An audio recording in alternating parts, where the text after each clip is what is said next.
Hey everyone, welcome back to Road to 1K.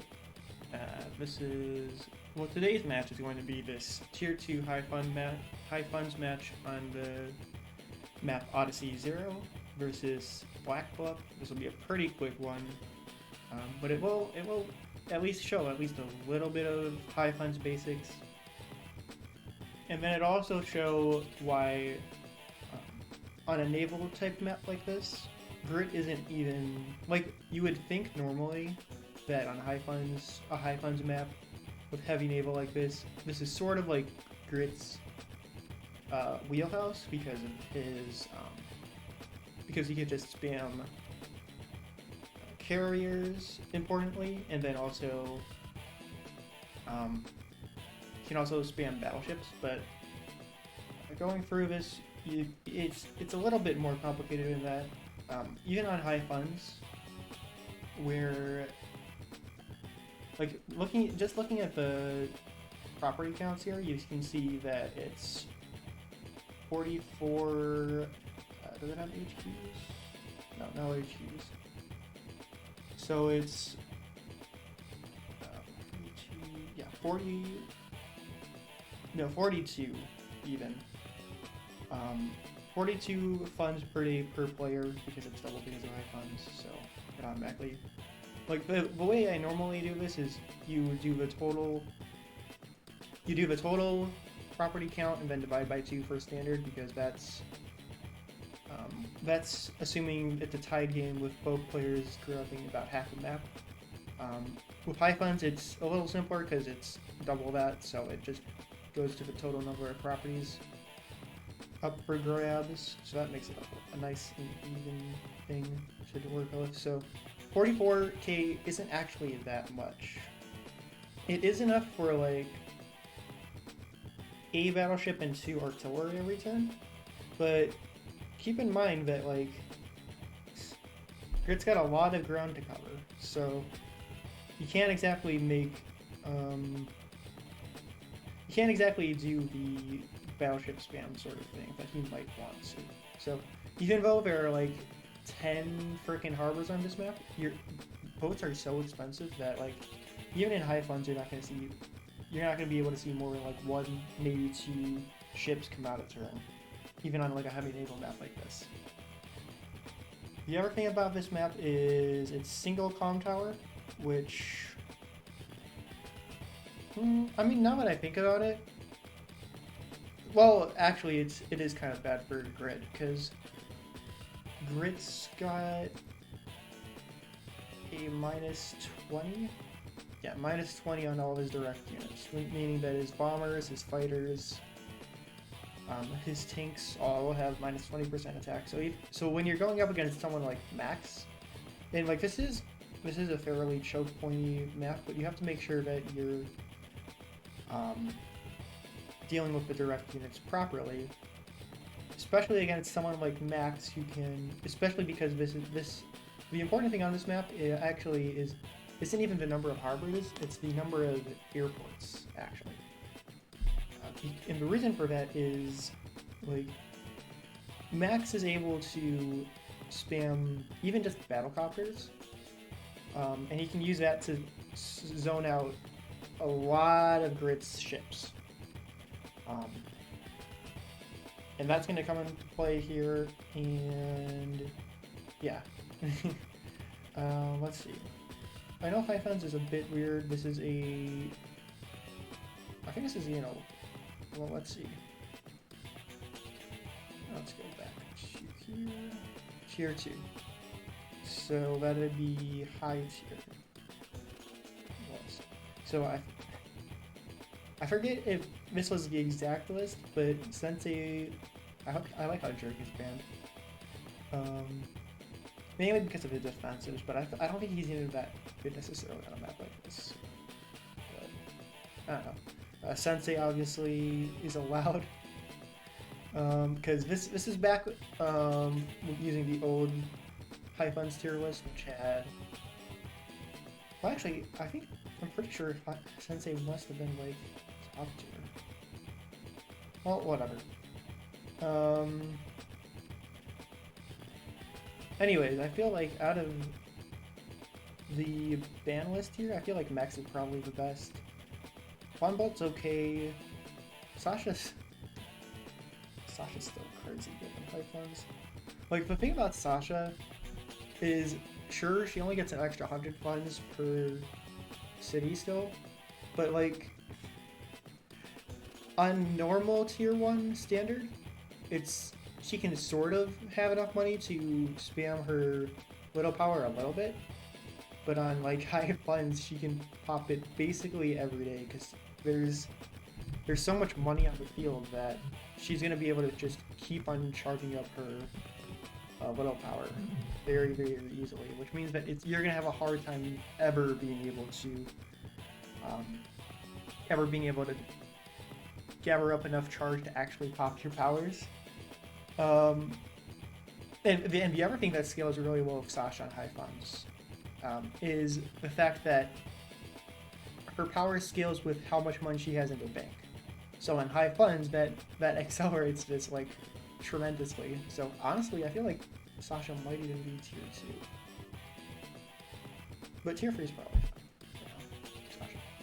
Anyways, let's get back onto topic, onto the map at hand.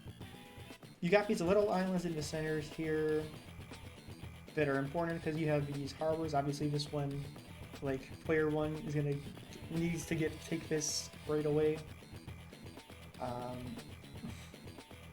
Otherwise, player 2 is gonna be able to just build something there, and then what's player 1 gonna do here, right?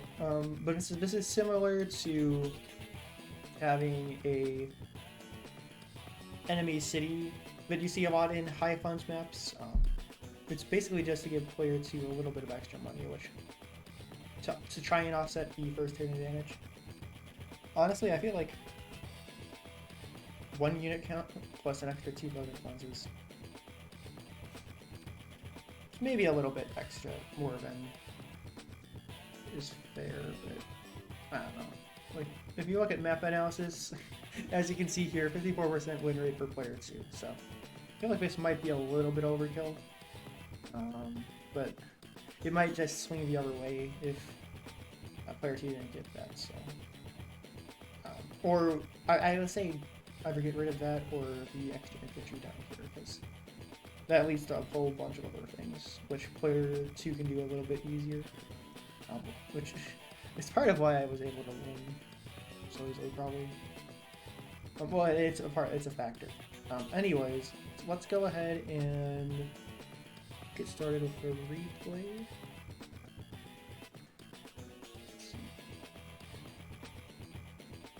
Yeah, that's solid for me. Okay. So, obviously, immediately going to counter this harbor because, like I said earlier, you need to do that, otherwise I'm going to probably build like a black boat or something where... player 2 actually doesn't have enough money to build a black boat plus like infantry, so it's like not that big of a deal at the end of the day, but... Because, like, in theory, you could leave this open as, like, a bait to try and deny your opponent early infantry. Because they actually don't have enough income to get the black boat plus the infantry, but... It's probably the best bet my opponent went for it to start with, obviously. So... going for a recon here, funnily enough. You know, on the island where you can't really get anything off of here. But the reason for that is, like, I'm obviously going to be going for a early. Like, the funny thing about Grit is, like, he's very weak to recons actually, because they're very cheap and they're pretty good against his artillery spam. So even on like a naval map like this, it's going to be interesting for him to try and deal with it.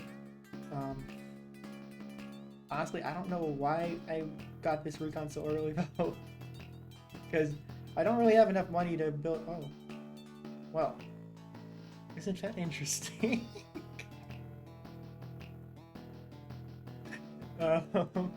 So I think that might have been a miss. I forget exactly what my why I built the recon so early there and then bought the other recon here. But it is high funds. So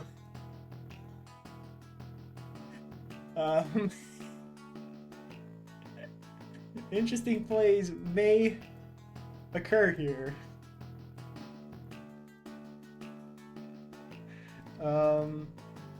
So artillery, my opponent goes for the artillery here. And I'm starting to zone him out with the recons here. Of course, I don't have like, oh, there we go, backup recon. Easy. Plus infantry. So I'm maneuvering down here to try and overwhelm his single base down here. I think is the idea at this point. I'm pretty sure that one of these was an accident. Now that I'm sort of remembering what I was doing here, but yeah, but via triple base skip. Very interesting maneuver there. We will see. We will see how well it pays off and why in a second here.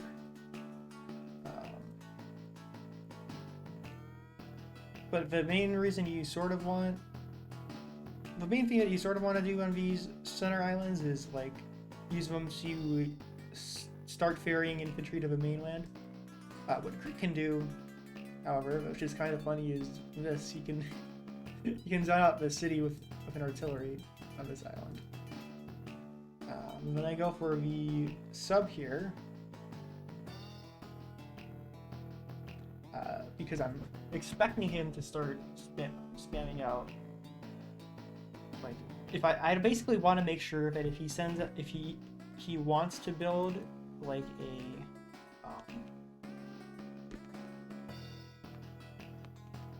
he can't really build. I'm basically trying to zone out his naval units. He can't really do anything except respond with a cruiser, which is very expensive.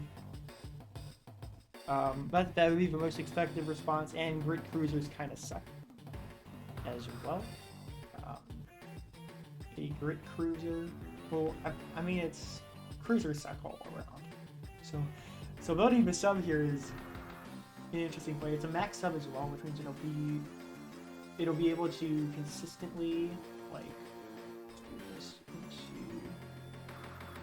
this guy. If this guy is on the open seas, he's going to be able to consistently one-shot. Even if he's on like shoals, he's able to consistently one-shot. And then if he decides to build like a battle crew, a carrier, that's almost a guaranteed kill. With the com power, it's more or less guaranteed, let's be real. And then if he goes for the battleship and he takes that off of his harbor and puts it into the open sea. Where's the battleship? There you are. Sort of the same thing, except it's a little bit less so. But basically, I'm trying to zone out his stuff here, and try to get him to force him to build a unit that he can't really afford. Yeah, that's my lander, and yeah, I am maneuvering down here like so, and I'm pressuring very heavily here.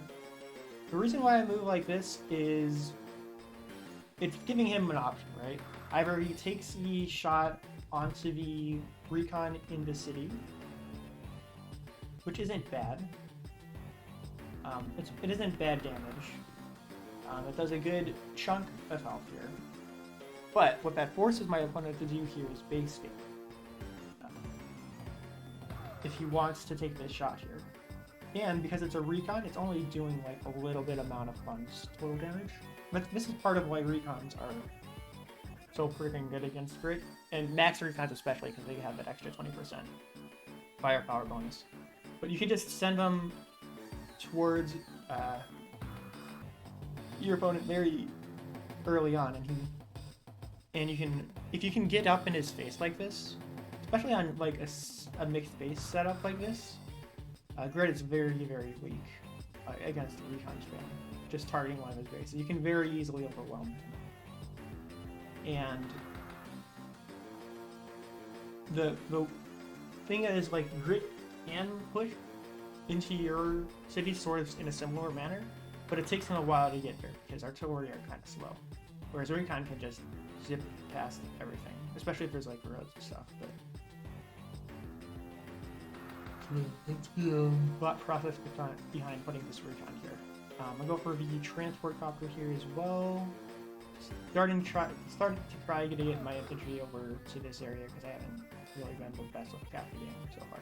Even though I am ahead of property for right now, but I'm gonna be behind a little bit and reconvene in just a second here. So,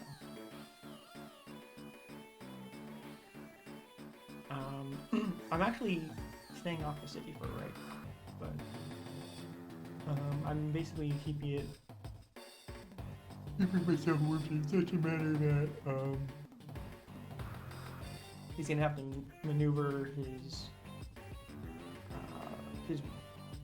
artillery in a certain way. So he's getting a second artillery here. First one, I thought was fine. Second one, I don't know if you need that much artillery on this island here. But you know, it's whatever. He's up ahead in unit count relatively for right now, so not that big of a deal. And then pushing like that, and his artillery's gone now.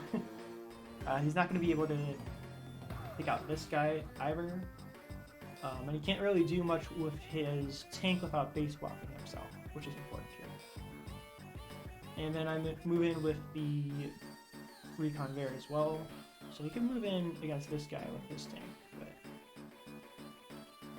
and he can take our shots against with the artillery as well. But I'm putting a lot of pressure into this area. And I go over the tank now as well because I'm gonna start pushing into this area with tanks and stuff. He goes for the cruiser here, and he maneuvers this guy in such a way that like I can't really tackle it with this guy quite yet, so because the sub is underwater, it doesn't have to worry about these artillery at all, which makes subs, if you can afford them, very good on this type of map, especially against something like Grid. So he falls back with his artillery, tries to take out this guy, but actually doesn't. He actually isn't able to do enough damage here. Yeah, so I maneuver a little bit around in this area, and I'm moving into position to threaten the capture on the comm tower now. I've already got this comm tower up here as well, and he's pushing into this area with like artillery and stuff, but I have an airport here, so he's gonna have to deal. So like I can start spamming like battle choppers and stuff in this area if I want to, as well. Which I do. I go ahead and start doing that. Maneuver like that. That move with this guy wasn't like the best idea. This guy into the infantry there was important though. The infantry. So now I've got 2 infantry in position to start capturing this comm tower. So I'm gonna be. I'm like already ahead, very much ahead in firepower, especially in like direct unit firepower. And I'm forcing my opponent to start building stuff like tanks now, as well, and cruisers and they're more direct units. Excuse me. So yeah, he does a lot of damage to this guy with the artillery, finishes off that other recon with the infantry, so now I'm down both my recons, but I forced him to I'm basically forcing him into a position in which he has to start doing like tanks and stuff in this area. So, and I already took out one of his artillery, he's down to like half an artillery in this area as well. This is not a position that Grid likes at all. So yeah, now he has a lander as well.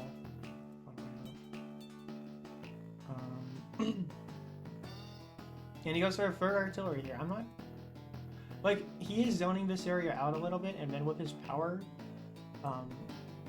he does have enough range to start doing stuff here. But like, oh, and he has the lander as well, so he can start moving these guys onto the mainland here, which is important. But like, I'm able to just stay on the mainland with my air units. I could even guard a little bit with this guy, just to sort of try and trap his cruiser, if I want to. And now I'm just moving into position here. I've got 2 tanks, 2 Bs. We got 1 anti-air here to sort of try and deal with the tanks, but like, that's not gonna be able to do anything. Like, he had enough money to get a battlecopter here. I think he probably should have gone for something like that, maybe, but whatever.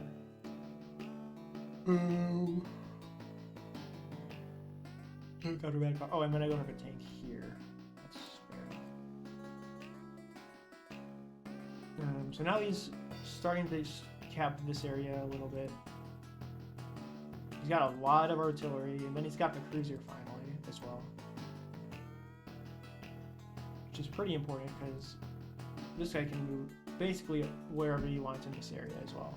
So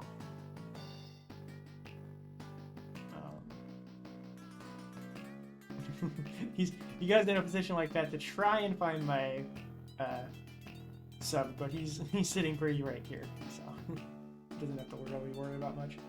And I got this guy sort of locked into attacking this infantry a little bit. Of course, he's going to start trying to come at me over here as well, so I'm going to have to deal with that some way or another. So I just go ahead and do 2 things with that, and then pop max force and start taking stuff out. So I take out his cruiser with my battlecopter. Because if you don't know, cruisers do a shitload of damage to... I mean, battlecopters do a shitload to cruisers on the preemptive attack. So I'm able to basically just do that for free.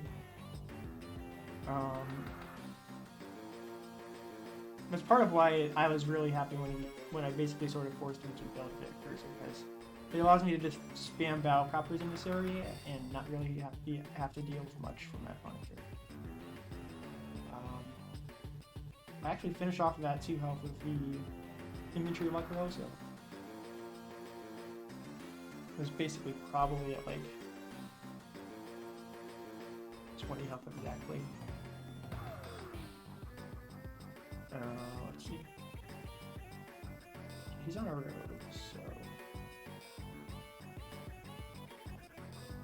60 15. Oh, it's a luck roll. It's whatever. Anyways, I'm gonna do my position here so that it can move in against the infantry here and sort of sideline the artillery a little bit as well. With the tanks and stuff. He's going to be able to get a good amount of artillery shots here. Like, I'm expecting him to just delete a lot of my units over here, but that's fine. Those are acceptable casualties at this point. So, he tries to kill me there, but like that doesn't work because it was at 1 health, so it's not going to be able to do much against this sub. He wipes out most of my units in this area, unfortunately. And he joint capped as well, so that's not bad. He takes out half of the battlecopter as well, with just 4 health from the cruiser. Like, I mean the carrier. Like, carriers have such insane freaking firepower, and that's not even with it's not even with his power. Like, he could have done more as well. Only 10% because it's at 4 health, so it's not gonna be that much of a total firepower increase, but it's an extra point health, which isn't bad. So yeah, basically, I turned the tables to the point in this area where I'm just keeping my battlecopters off the shore so that they can't get killed by the anti-air, actually.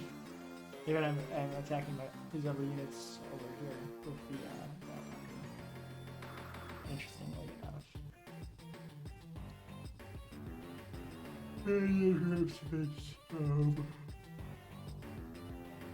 See this capture very annoyingly.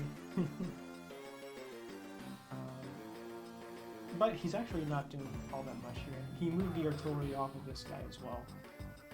He went for a second cruiser here, I guess, to try and deal with the battlecopters, but like,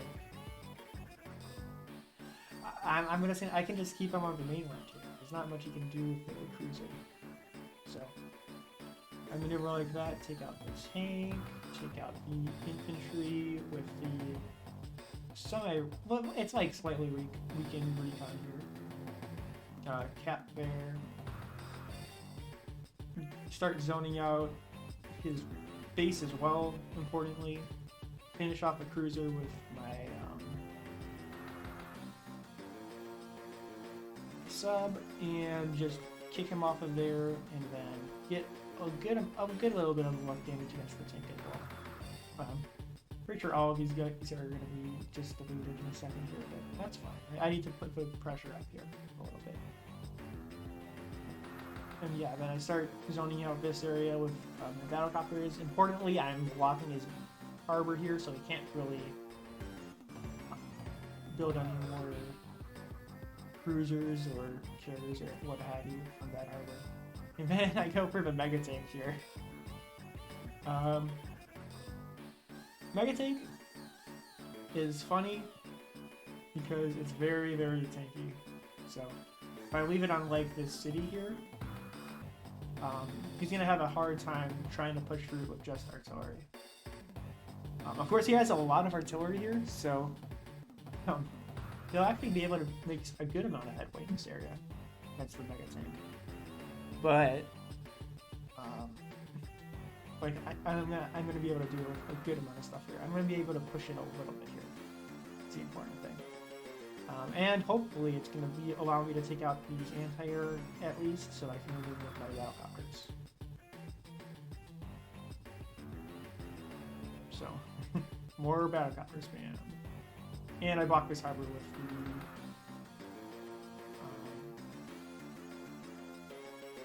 the lander, and importantly I leave the recon.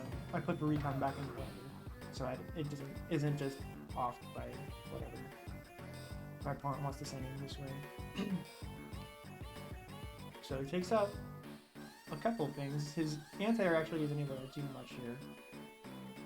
And he goes for the cap here, but whatever. It doesn't matter too much. Goes for luck rose here, so I'm gonna have to move in with like my actual battlecopter probably. Well, my battlecopters. As you can see here, he's able to like decimate what I pushed in with there. He's actually able to get a good amount of damage against this battlecopter here. He's able to push through with this guy. And almost take out a battlecopter, but it's grit anti-air without a comm tower. So it's actually not guaranteed to one-shot. And then he goes for a carrier here, importantly. So that sort of pushes me off of the harbor with the battlecopters, obviously. So I need to send something around to deal with that at some point.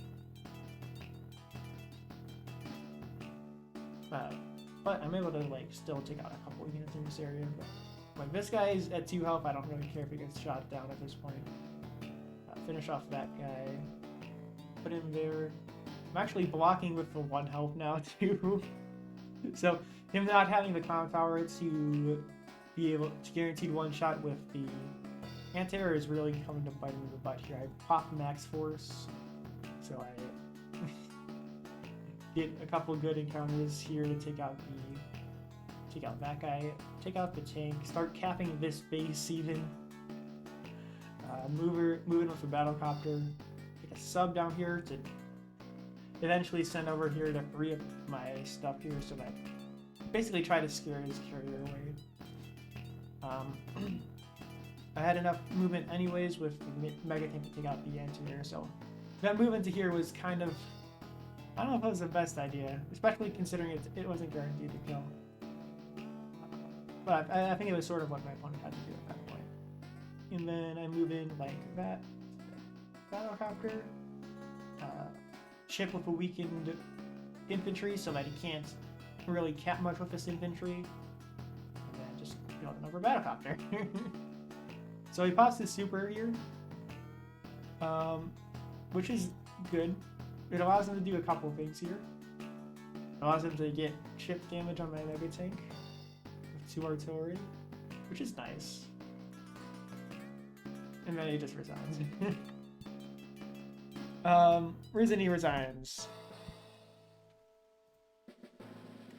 Main reason he resigns is he is down 50k and like 9 units in unit count at this point, so he's basically screwed. I've won in the bottom right here, basically completely. There's no way he's gonna come back with this. I have too many battlecopters in the area. I've got a lot of stuff for him to deal with here. His cruiser, his carrier has, like, this is Grit's. This is why Grit's very good if he's able to build up unit count. Because imagine this radius with his indirect, but he has like 5 of these, right? So that's why Grit's very, very good if he can get the ball rolling. The only issue is like this map doesn't really have the income for him to be able to afford a lot of like carriers and even infantry, like artillery. It's a bit weaker as well. On a map like this, which is very much just mixed base, I'd say that weakens Grit a lot as well. Because Grit's main strength is being able to build large artillery balls and then send them to deal with your units.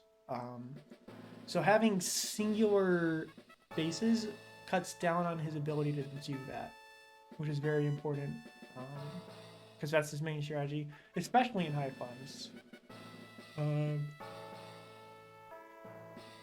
And having these bases more spread out means that like you can just send recons even if you want to, but like this is basically 2 bases working against 1 base, because Grit's battlecopters suck. Mainly because Grit's battlecopters suck. Like, he has this guy down here as well, but he didn't build a lander from here. Yes he did, but he might have built it a bit too late.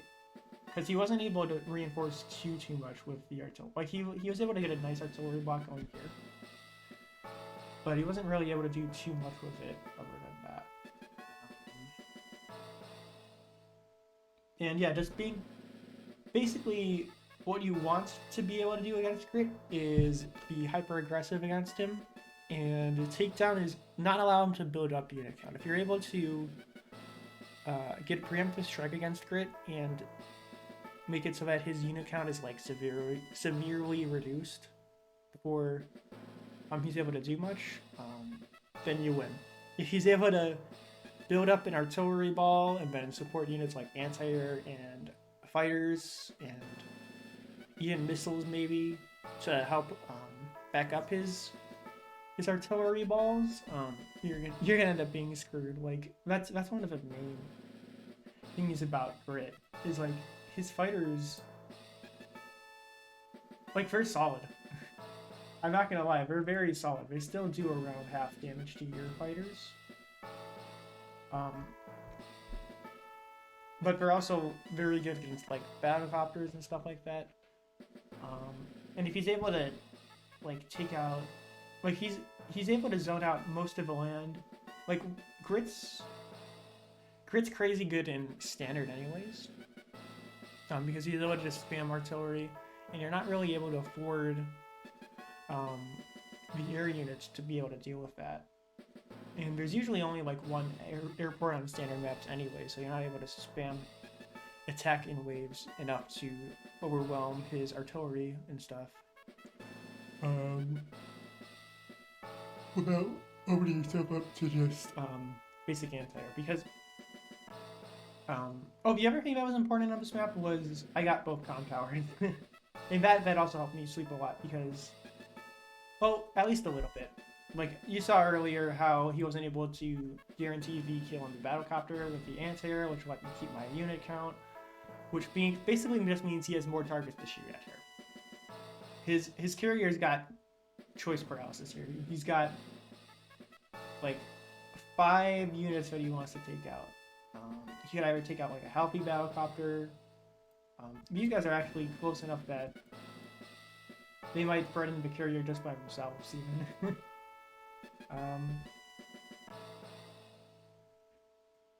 Like, they can get within its range next turn, so.